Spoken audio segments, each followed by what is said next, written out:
For those of you that don't know, I'm just going to really quickly introduce CNG and then myself. So CNG is predominantly a shipper and supplier of natural gas and have been in the gas industry for 27 years. More recently moving into other products and services, and that's kind of where Ellis and myself come in. My name's Holly. I've been with CNG for about 5 years, predominantly spending most of those years within the gas side of the business, but more recently in August last year moving across to electricity. And really my role is all about launching electricity as a new product for CNG and integrating that into the wider business. Over to you, Ellis. Thanks, Holly. Yeah, so I'm Ellis and I am head of partners at CNG. So I joined the organisation about 4.5 years ago with a big passion for the environment, to come and look at the renewable offerings that CNG could explore and understand what kind of net zero really could mean. Back then, obviously, net zero wasn't a thing, and the UK was looking at reducing the emissions by 80%. But it's been a huge learning curve for myself, for CNG, and hopefully we can share some more information with you today. So before we get into the presentation, I'm aware that the last 14 months have been really hard, and we've all been sat on Zoom calls, and it's really difficult. And Holly and I have said we don't want it to be death by Zoom or death by PowerPoint. So at any point that you do have a question, feel free to ask there and then. We don't need to wait to the end. We'd be more than happy to make this interactive, so that if you do have a question about a specific thing that you can think of, please feel free to ask, and we'd be more than happy to answer it if we can there and then for you. The presentation will probably be around 20 minutes, 20 to 25 minutes. So that gives you a bit of an understanding. And yeah, let's just get straight into it. So if you could jump onto the next slide, please, Helena. So the session today, we're going to be discussing, what is net zero for those that do and don't know, some of the future energy scenarios that we see playing out, how the policy actually supports this net zero campaign, how important it is for SMEs and what role SMEs play, the steps that SMEs can actually take, which is a big challenge in itself, energy management, green energy, and then we can have a summary and a Q&A if there's anything else that you can think of at the end. Next slide, please, Helena.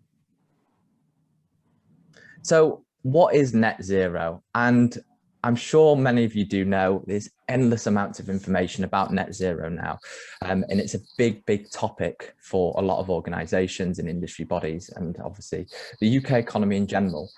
But net zero actually refers to the balance between the amount of greenhouse gas emissions produced and the amount removed from the atmosphere, and it is effectively achieved when these two things are balanced. And the majority of things and activities that we do produce emissions, and then they are absorbed by natural carbon sinks such as peat bogs or forest or just normal agricultural land. And net zero is kind of key for us, for the UK and for many other nations, because the UK, along with 190 or so other countries, committed to the Paris Climate Agreement. And as you've seen, that was the one that Donald Trump pulled out of, but it's the one that Joe Biden's put them back in. And what that does is that effectively legally binds us to ensure that global temperature rise does not go above 2 degrees, with the utmost effort to limit it to 1.5 degrees. And net zero was something that the UK really took a stance on. And in 2019, the UK became the first major economy to set the world leading target, and a couple of other countries have followed off the back of it, but I think it's a really good thing for the UK to try and lead on. Next slide, please. So what needs to happen to actually achieve net zero? And this graph here, it kind of gives us a bit of an idea of where we're currently at. So this graph explains the different industries or sectors that the UK splits out for recording carbon emissions. And each one of these lines is a different sector. And it goes from 1990 all the way to 2020. And those 2020 figures are provisional, hence the little P's there. But what you can see is this top line starting in 1990, when we were using a lot of coal for generation of energy or generation of electricity. And you can see how that has significantly dropped off. And since 2008, it has been declining. And that's due to the investment in low carbon technology, wind, solar for electricity generation. So you can see that over the years, and in 2015-16, that was the year that it dropped under transport, and transport is now technically classed as the highest emitter of greenhouse gases. Then you've got another couple of ones in here. For example, transport, like I've touched on. You have got business in there, and that's approximately 20% of all emissions, which is, you know, C&G, we're trying to do the same, and loads of other businesses across the UK. Then you've obviously got residential as well, which plays a key role, which is closely linked to the business emissions. And then you've got a number of other emissions that have stayed relatively similar, but are quite low and quite difficult to challenge. But you can see, like I said, that the largest change has been energy. That's had the biggest shift of emissions over the years, and further to come. But then business, what we're here to talk about today, is responsible for approximately 20% of those. So next slide, please, Helena. So this graph here is the total greenhouse gas emissions. And what it is showing in the black half is from 1990 to today at 2020, this is the emissions that we've been able to reduce by over the last 30 years. And we've actually seen a 49% drop. And like I said, the majority of that has actually come from the change in the way that we use energy and also the generation. Now, there's a lot to go. We've still got 51% to go in another 30 years. But the difficult bit is going to be the next 10, 15, 20 years to have a really big impact on what that needs to look like. So it is a challenge, but it is something that can be doable if we do act on it now. Next slide, please. So how are we going to achieve this? So the next 4 slides briefly cover 4 key points. And these key points were actually developed by National Grid electricity operators, electricity system operators, the ESO, and they're responsible for the high voltage distribution and transmission of all electricity across effectively the UK. And they develop this framework every single year, and it's called the Future Energy Scenarios. Now, the Future Energy Scenarios discusses how the UK can achieve net zero and really what it means. And a lot of the things that we'll focus on over the next 4 slides are the big ticket items, things that will impact businesses, they will impact homes, but it's things that businesses and kind of commercial, domestic users can actively get involved in and get behind. But it's also a responsibility of industry and government to support that. So the first one is obviously reaching net zero emissions is achievable, but it does require immediate action. So it is something that we do have to look at now. And although we have got another 30 years, those 30 years will come round quickly. And the difficulty of it will be towards the end when we're just trying to get our emissions from 10% to 0. But it can be done, but it needs to have that full engagement across, you know, government, business, and domestic users as well. Next slide, please. So this is a really, really key point as well. Hydrogen will play quite a large role. One of the most difficult things for decarbonisation is decarbonising the heat network. So the majority of our heating comes from natural gas at the moment. C&G's business has been built on natural gas for the last 25 years. So it's really important for us, but it's really important for the economy in general, because it's one of the hardest things to do. And an option for decarbonisation of the heat network can potentially come through hydrogen. Now, there's multiple ways that hydrogen can actually be generated, but one of them is through what's known as steam methane reformation, which is the breakdown of natural gas. So natural gas is still going to be prominent, but when you couple hydrogen with carbon capture, usage and storage to capture the carbon, then hydrogen can actually be a clean fuel. Now, it's a clean burning fuel in itself. When it's burnt, it effectively only produces water. And we are aware that there is a little bit of a scare around hydrogen, because everybody thinks of the Hindenburg disaster when hydrogen was used as a lifting gas, similar to the way that helium is used today. Now, it's not going to be used for the same sort of thing, but when it is burnt as a fuel, it can be very effective if it's done appropriately. Next slide, please. Thank you. Another point to discuss is, I guess, the energy supply and the economics of that. So we know that there's been a huge investment in renewable energy, whether that's been wind or whether that has been solar.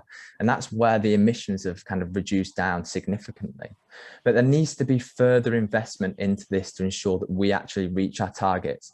And actually by 2033, we need to have negative emissions. So we need to be using carbon capture and storage and to remove kind of the carbon from the emissions through electricity generation by 2023 in order to meet net zero by 2050 for other elements. And we also have to do this and ensure that costs remain relatively cheap for consumers. We know that that's a big thing. It's a big thing for everybody. The last thing we want is rising electricity prices. So it's really important that the cost is zero marginal for electricity generation.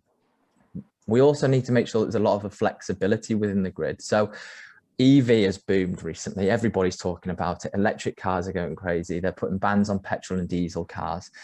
And the infrastructure needs to be there to support it. You're effectively going to have millions of batteries that are going to be on the road driving around that will be able to connect with people's homes and businesses to manage the grid more efficiently. Next slide, please. And then on a last note, it just touches on that vehicle to grid scenario that I mentioned. And the fact is that there is expected to be 8 million heat pumps in people's homes, and smart meters are going to get installed. And all of these devices are going to be connected together to allow transmission systems, whether that is gas or whether that is electricity, to kind of talk to each other to ensure that the efficiency of our network is in line with where we need it to be, because they even expect that domestic consumers to reduce their energy by 4 times. So you'll only be using, hopefully, a quarter of the energy by 2050 that you're using today. So it's really important that there's that kind of connectivity across systems to ensure that we can become as efficient as possible. Next slide, please. That's over to you, Hol. Thanks, Alice. Yeah, so kind of touching on what Alice has spoken about there, I think it's fair to say that there's a huge shift needed throughout the UK economy and consumption patterns for consumers and businesses. So really now it's a question of, does policy support this, and really what more can the government do to keep us on track for net zero in 2050? So for those of you that didn't know, 2020 was actually the greenest year on record. It was a record-breaking year for us, and we actually had the longest coal-free run since the Industrial Revolution and records began. But really now it's a case of maintaining that momentum and really building on it to ensure that we do indeed meet our targets. So last year was actually a busy year for policy as well. 2 key policy initiatives that the government announced. First of all, starting with the 10-point plan for an industrial revolution, green industrial revolution, that is. And the 10-point plan proposed £12 billion worth of public sector investment in green infrastructure, and £2.8 billion of that was investment in electric vehicle. Boris Johnson also famously said that he wanted to make the UK the Saudi Arabia of wind capacity, with enough offshore wind to power every home by 2030. So that's quadrupling the capacity from where we are today. So quite bold claims, but actually the policy announcements didn't stop there. And in December, the much anticipated Energy White Paper was also released. And that was with the strapline of powering our net zero future. The Energy White Paper largely built upon the commitments already laid out in the 10-point plan, but it did sort of set out the key steps for reducing emissions in power, in industry, and in buildings more specifically. And it also introduced the UK emissions trading system that went live on the 1st of January this year. And a lot more detail in some of the other bits that Alice has spoken about around carbon capture, utilisation and storage, and hydrogen as well. But actually, I think it's fair to say that the question now is, does government policy go far enough? And I think the general consensus is that, you know, it probably didn't provide the comprehensive plan that some people were expecting. And I know that PwC research has suggested that we actually need around £400 billion worth of investment in green infrastructure in the next decade alone to really keep us on track for our 2050 targets. So that somewhat dwarfs the 12 billion already laid out by government. But I think, you know, there's no doubt that it does provide that welcome focus for the need to rapidly decarbonise, hopefully really encourage private sector investment, and also rapid job growth in some of these new industries that are potentially going to hopefully grow. And then there's also been some more news in the media today around potentially the global ban of gas boilers by 2025, which actually isn't that far away. So I think, you know, it's clear that this is really going to start to intensify, and there are going to be a whole host of other measures that we can expect in the coming months and years. And actually, we are eagerly awaiting the government hydrogen strategy, the transport decarbonisation plan, and the heat and buildings policy that is all due in the sort of next sort of few weeks and months of 2021. So that is something that we anticipate with bated breath. Next slide, please, Helena. So really, why must SMEs play their part? So alongside large businesses and corporations, as well as individual consumers, there really is no doubt that SMEs will really, you know, play a crucial part in enabling the UK to meet the net zero pledges. So hopefully, as a business owner and director, these are just some reasons for you to be on board if you aren't already. And that's starting with the fact that the numbers just don't lie. SMEs account for 99% of total businesses and are actually responsible for 20% of total emissions. So there's absolutely no question that SMEs can and will be crucial to us meeting our net zero goal. But not only that, it makes financial sense for you to be engaged as well. Going green really can boost your bottom line. And research does suggest that there's potential for about £3 billion worth of savings to be unlocked in the SME community just by implementing some really simple energy efficiency measures throughout their businesses. And then finally, customer expectations are changing. So it's fair to say that, you know, it's just an expectation amongst customers that businesses really do engage with the environment and net zero. It's no longer a choice, essentially. So without committing to net zero, you are potentially at risk of opting out of future trade, not only with consumers, but also partners, potential partners as well.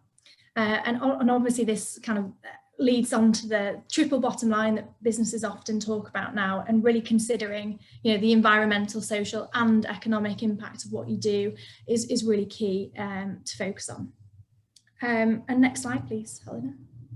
Back to you, Ellis. Perfect, thanks, Holly. No, I think that's really interesting, especially around, you know, opting out of future trade. I think that is an interesting one, which we will come on to after this slide, because it's more part of the external measures that people can take. So I wanted to discuss really these next two slides are going to be talking about it's the simple things that businesses can do, or things that really kind of put you in a better place, or things to start even just thinking about.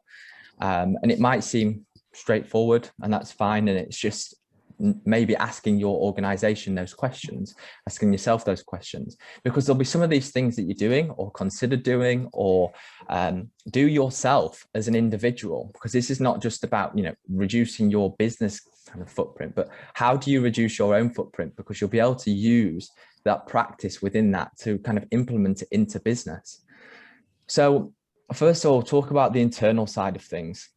So when looking at internal, I would say this is really where your scope 1 and scope 2 emissions are. So the greenhouse gas protocol kind of records on 3 types of emissions. So you've got your scope 1 and scope 2. Now your scope 1 are your direct emissions that the organisation is obviously responsible for, which is burning of fuels. So whether that's gas and heating. Your scope 2 emissions are indirect emissions, which is effectively your electricity generation or the purchase of heat, because that electricity is being generated through a fuel off-site. So it's technically an indirect emission, but you're still responsible for it. So what can you do? And the way we look at it is obviously we look at it from an energy perspective, what that means. So first of all, you need to really understand what is the state of play. Now, what do we do that actually impacts the environment? Now, the Carbon Saving Trust or the Energy Saving Trust have calculators online that businesses can use to measure their emissions based on some simple data they may have access to. So if you can measure your current impact, it will allow you to set the appropriate targets for where you want to go. And if you can't do it yourself, there's organizations out there that will be willing to help you measure your footprint in the first place. So then you set obviously the appropriate targets and be realistic with these targets. We're not going to reduce 100% in 2 years, but start making kind of small incremental gains. And the way that we looked at it is we were making 5% reduction a year, and obviously expect that to increase, or you can make bigger shifts. So reducing your energy further, reducing your waste, and yeah, just start making those relevant reductions where you see fit. Where are those big ticket items that you can tackle and make a big difference? And that's where the reduction side of things comes in, because when it comes to energy, what businesses should be leading with is efficiency. Ultimately want to try and use less, because using less is not only good for the environment, but it's good for the bottom line in terms of cost as well.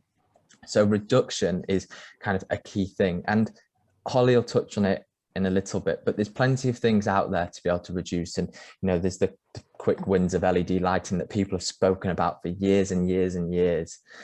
It's still feasible if done appropriately, and there's people out there that can help you with things like that. There's a lot more detail in it, but we won't discuss that today, but we can further down the line. If you can, switch to renewable energy. Holly's going to touch on this and the benefits and the pros and the cons of it, should I say, and what it really means for businesses. But switching to renewable energy, if it's genuinely renewable, can save you a lot on your emissions, and the cost is relatively similar. And then if you can take it one step further, how can you invest money? There's a lot of things out there that you can do that might cost a little bit short term, but other things that will have a great return on investment. So investing into your own type of generation, if you want to take it that one step further, if you've got the ability to. Now, we understand COVID has caused a lot of difficulty for businesses in the last year, and it's really about survival for the next kind of 6 to 12 months. So it's understandable if it can't be done, but there's also financing out there. There's a lot of financing options that will be able to support small and medium businesses, and it's definitely worth exploring. And we know that banks are taking a better stance on green investment and green financing these days. Next slide, please. So what does it mean for kind of the external side of things? So they say that on average, 80% of a business carbon emissions comes from its upstream and downstream, which is scope 3 emissions.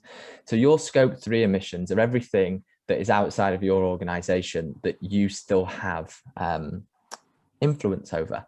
So whether that is your upstream emissions for logistics, so how your raw material or product actually gets to you, or your downstream kind of logistics, how you distribute things, how things are used at the end of life, all the investments that you've got on leased assets. All of these things are things that you do have an element of control over, but can't fully control. But they're a very, very important part of the business. And this is where Holly mentioned about you might potentially miss out on future trade, is what we should be expecting businesses to do. We should be expecting people to challenge their suppliers, which leads me on to the first point, which is about procurement.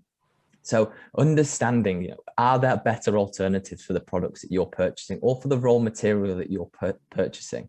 Where does it come from? And I understand that we've all got to weigh up the costs. For example, a lot of manufacturing, as we know, has moved to China because of the cost of it. But really, does it need to come from China in terms of from a net zero base?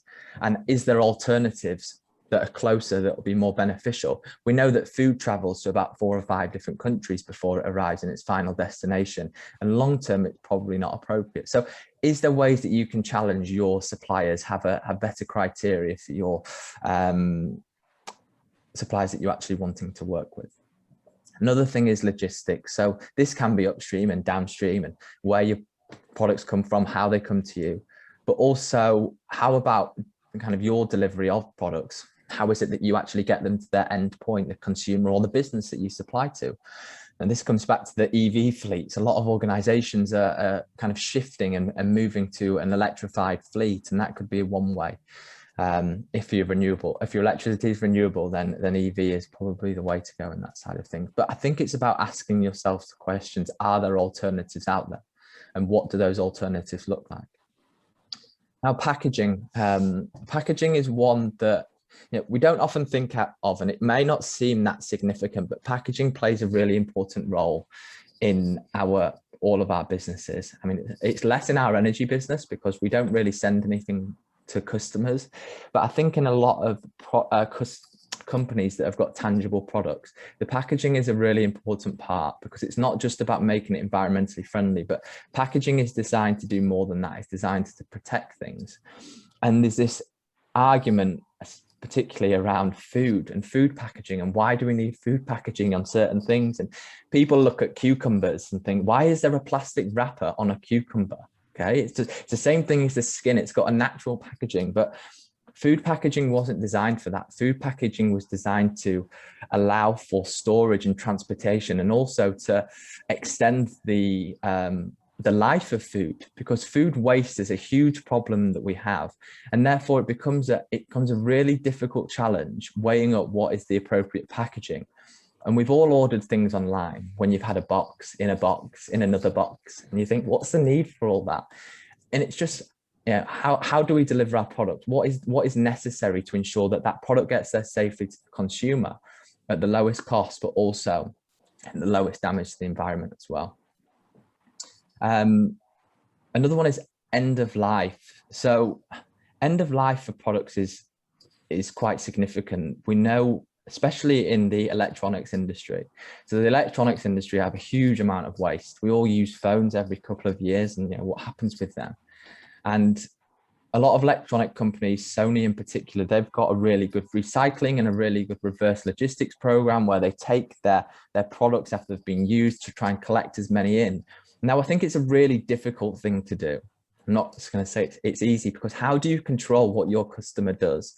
It's really difficult to do that, but it can have a lot of impact, and it can also be good economically for the business, because you can reuse parts, you can remanufacture them and do them with something else if they've got the capability of doing so. I think end of life is a really good thing to consider for businesses. And also the use of the product. What is the product actually intended to be used for?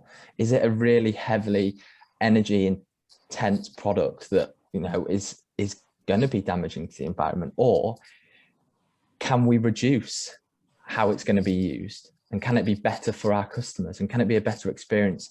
And I think that I don't have the answer to all these across all different industries, but I do understand that. I think it's just asking yourself those questions, starting thinking about it, and engaging with people and collaborating across your business to understand what it is you can do, and also ask the people that aren't in your business but you do work with, so your suppliers that you work with, your customers that you work with, everybody in your supply chain, to really understand what is the best thing, because I have no doubt that they will all want to do the right thing as well.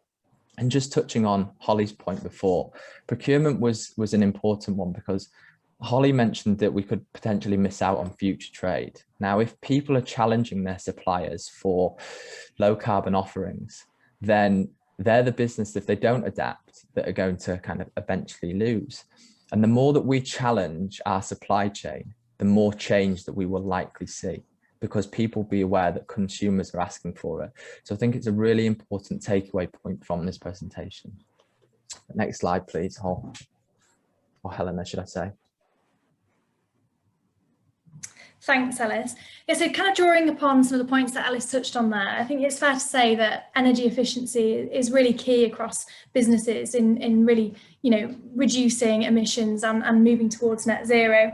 But actually, if energy efficiency is something that businesses must do, then ensuring you implement an effective energy management system is actually key to your business.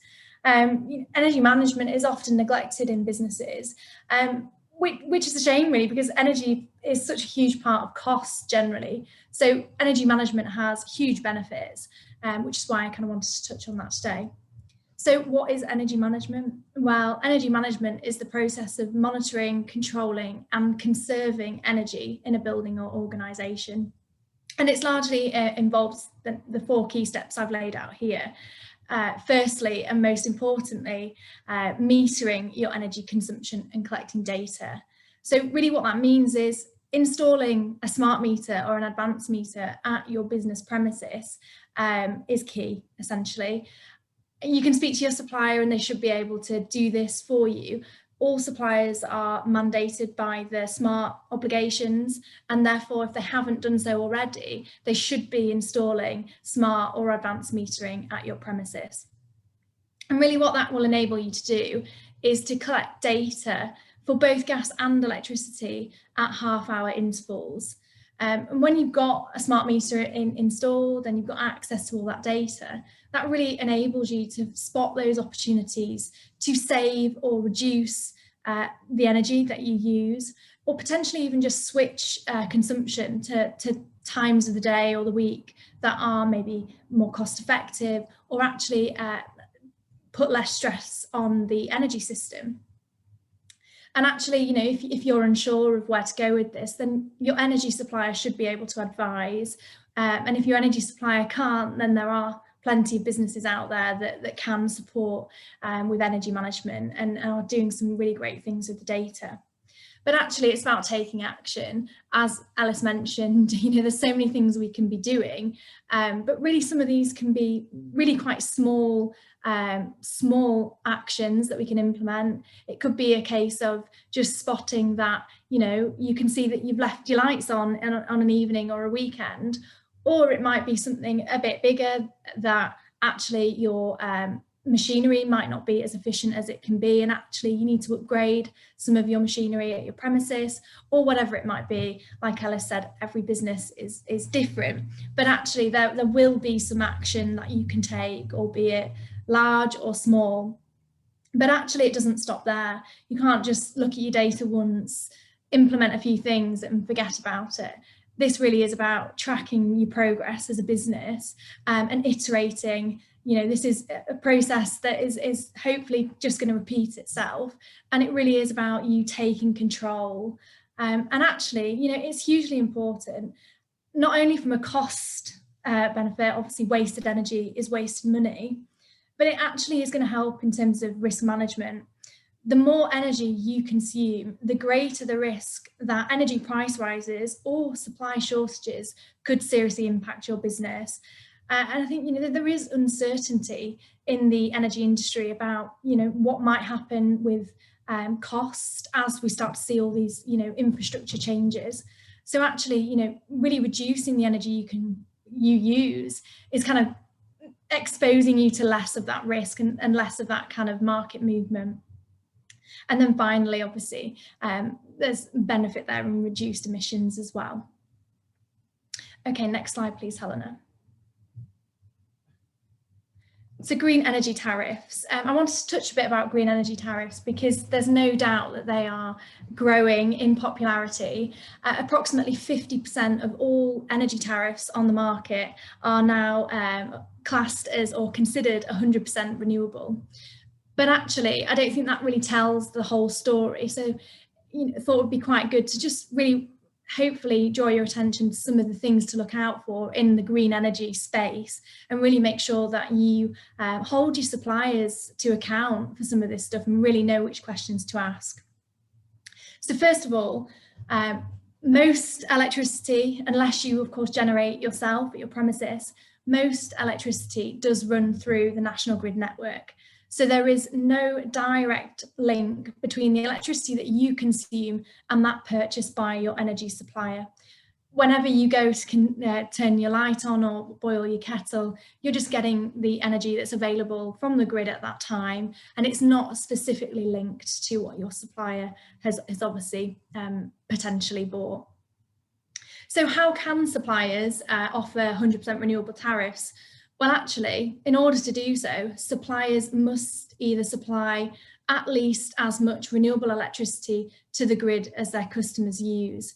And they would do that by perhaps generating themselves. We know that there's a lot of suppliers that are also vertically integrated and generate. Or suppliers can contract directly with renewable generators in the form of PPAs or power purchase agreements. But actually, if they don't do either of those things, then suppliers can purchase what's called a REGO certificate to an equivalent amount. And REGO stand for Renewable Energy Guarantees of Origin certificates. And essentially, Ofgem issues these certificates to renewable generators, and generators receive one certificate for every 1 megawatt hour of electricity, renewable electricity that they produce. But actually, this REGO certificate doesn't have to travel with the electricity that it was used to produce. And actually, there's quite a lot of controversy in the industry around whether this actually constitutes greenwashing. So in energy, greenwashing is the act of purchasing certificates by a supplier without buying the power in which they relate. And that is because you can the renewable generator can sell their power to supplier A, but actually then sell their certificate to supplier B, and both could, in theory, market that as renewable. These certificates can then be combined with power that's bought on the wholesale market that does actually contain electricity generated via fossil fuels and coal and gas in particular. And actually that makes the supplier look much more green than they are. That supplier may not have bought a single unit of power from a renewable generator, but could actually market their power as renewable. And this is just something to really look out for. And when you are considering, where you should source your energy from and really how renewable it is, kind of laid out some key questions here to really ask your supplier and hold your supplier to account. And the first one is, where do they purchase their power from? They should be really transparent with you, and Ofgem are getting behind this transparency. So for the time being, obviously, it's a bit of a grey area, a bit of a loophole in some of the legislation, but actually, it's fair to say this is likely going to change in the coming years. But for the time being, ask your supplier and challenge them. You can also find out from your supplier if your tariff is certificate backed. They should be able to confirm that with you. But actually, if they're not that forthcoming with information, then you can actually find out their fuel mix disclosure online, and suppliers are mandated to disclose this information on their websites. And fuel mix disclosure will really help to give you a flavour of just how renewable that supplier is and really where they might source their power from. And that's kind of all I've got to cover. So back over to Alice for a bit of a conclusion. Thanks, Holly. You can go to the next slide, please. I think the greenwashing argument is, the greenwashing stance is, it's very interesting, and it happens in all industries. And I come back to the packaging. You'll often notice in supermarkets or other shops, people will often put their packaging in craft packaging to make it look more environmentally friendly, but it can actually be often more damaging. Because craft packaging is not all that it makes out to be, and it's those things, it's those thinking about it and really considering what your purchasing does look like, and I do think it is really important. You'll end up looking at everything and try not be cynical about everything. That's just me being cynical, but yeah, when you start reading about things, and the fast fashion industry was another one that there was no real transparency in it until the Rana Plaza incident in 2013, where loads of people, nearly 1,000 people unfortunately lost their lives. And since then there's been a huge demand in the fast fashion industry around the transparency of it and kind of the environmental position that a lot of these larger retailers are having. So look, there's always huge developments, and it's really interesting. But I think from this presentation, it's clear that we've come a long way in the UK by reducing our emissions. We've still got a long way to go. We've still got, you know, nearly half the way. Businesses do play an important role, as long as, you know, all the other sectors are important, but business is, you know, a fifth of that. So it's important to start acting now. The UK is very ambitious. The policy is supporting it, and it's starting to get a lot better. They're really producing a lot more information, and over the next couple of years, we're expected to see even more. I think that there is ways that people can reduce their energy. And I think asking those questions is a really key thing. Asking the people around you. I didn't have much knowledge of this really, and we all have to start somewhere. And I think asking the people that, and even if they've got a slight bit of knowledge that they can help you with, is really important. And energy is a big ticket item. It will do quite a lot for you, but make sure you're doing the right thing and you're not getting caught up with all the greenwashing scandals, and really start challenging your supply chain. I think that's a real key takeaway. Challenge your supply chain as best as you possibly can. And if everybody's challenging their supply chain, because everybody's supply chains are interlinked, eventually we'll come to a position where the UK does achieve net zero, hopefully before 2050, but all being well, we will achieve it by 2050. So that's all that we've got for the presentation today. I've seen a question has popped up in the chat, but if there are any other questions, please feel free to unmute yourself and dive right in.